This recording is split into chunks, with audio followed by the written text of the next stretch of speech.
Okay, in this video, we're going to be taking a look at key features, or sometimes called key attributes, of quadratic functions.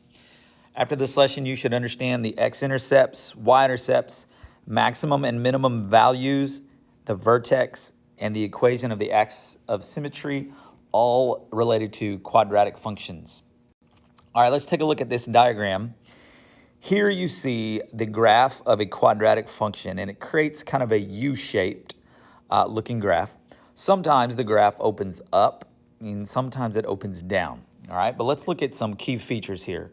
First of all, you'll see that we have a vertex, okay?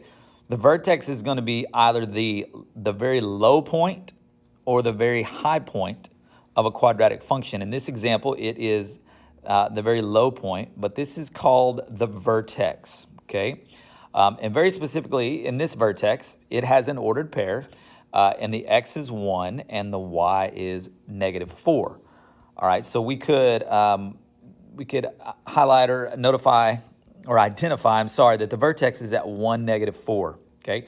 Now, because we know it's at 1, -4, we know that this specific function has a minimum value. All right, so we can identify that it has a minimum value, and we know what that minimum value is. That minimum value is the y value of the ordered pair of the vertex. It's the -4. All right, so that's some things we know right off the bat from this vertex, okay? The ordered pair, and that it's a minimum because it opens up and it's at a minimum of -4, okay? Also, the vertex, the x value of the vertex it's actually the equation of the line that goes right down the middle of the parabola, all right? It's called the axis of symmetry because it creates the left side and the right side that are symmetrical to each other. But this vertical line that goes right down through the vertex, in this example, is at x equals 1. That's the equation of this vertical line, and that vertical line is called the axis of symmetry. So we could label that axis of symmetry, or it is the equation x equals 1, all right? So that's something else that we know about quadratic functions, is that it has a vertex. It has a vertex and it has an axis of symmetry, okay? Notice the x value is the value of the equation of the axis of symmetry, x equals 1 here. All right, now, if the parabola goes through the x-axis, where it intersects, it's called the x-intercept. Now, those x-intercepts are also the solutions.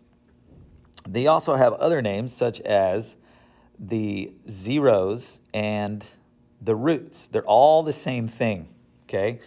The x-intercept, the solutions, are also called zeros, and they're also called roots. And in this example, we have one at -1, 0, and we have one at 3, 0, okay? So we could label them, again, at -1, 0, and 3, 0, and those are all the same thing, all right? And then, of course, you will also see that the parabola is going to cross the y-intercept at some point. And of course, that is called our y-intercept. We know that from linear equations as well. All right, so you need to be familiar with all of these features of the quadratic function. Let me also go ahead and mention that we'll be talking about domain and range, okay? And remember that the domain is all of the x values that are included. Well, this is a solid continuous line, so all of these x values are included, and it's going to go to the right forever. Although it's going up, it's also going to the right, and over here it's going up and to the left forever. So everything on the x-axis is actually going to be included.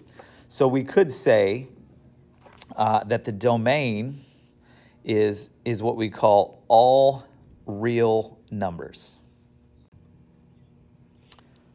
So we could just simply write that out. It is all real numbers for the domain.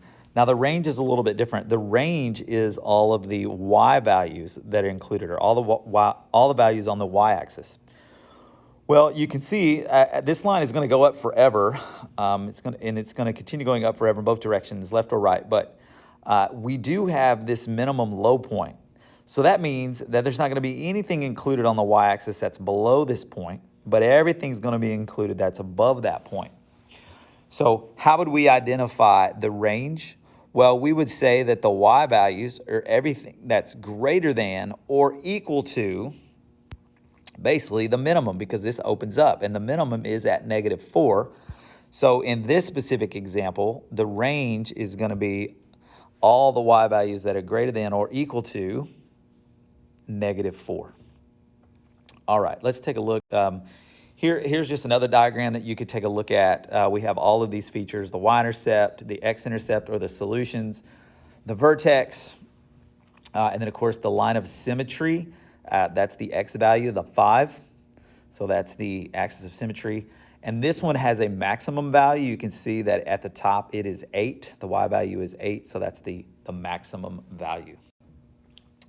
Just a couple of quick examples we can look at to identify the vertex and then give the minimum or maximum. Again, the vertex is the high point here, and the location or the coordinates, it's at -2, +5. So that would be our vertex, and then of course it has a maximum of that 5.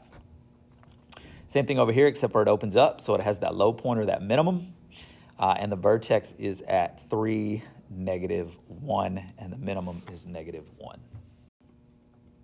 Okay, this is something that we worked on in class, and I'll go ahead and post a link to, I'll post this as well into Canvas, but just real quick, we took a look at these examples in class, and we identified these key features from this graph. All right, and then we took a look at this second one. This second one gave us a couple specific things. It gave us the roots or the solutions and the x-intercepts. It gave us the y-intercept, and it gave us the range, and from that we were able to draw our graph.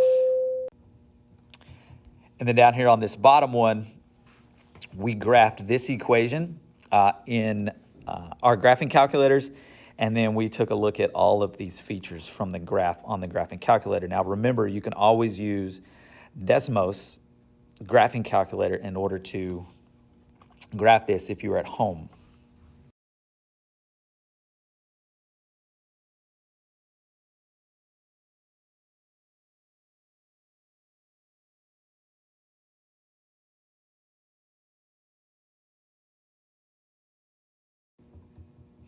And here's a look at using that Desmos graphing calculator. The equation that we worked on in class was x squared minus 2x minus 15. And you can see that it graphs it here for you, and you can locate the different points. This is going to be the x-intercepts or the solutions and the roots. If you just actually press on it, it'll tell you, or you just click on it, it'll tell you what it is. And then obviously you can just kind of minimize it and take a look here at the different, at the minimum or the vertex, and then you have the y-intercept and your solutions. So this will help you with some of the questions on the assignment.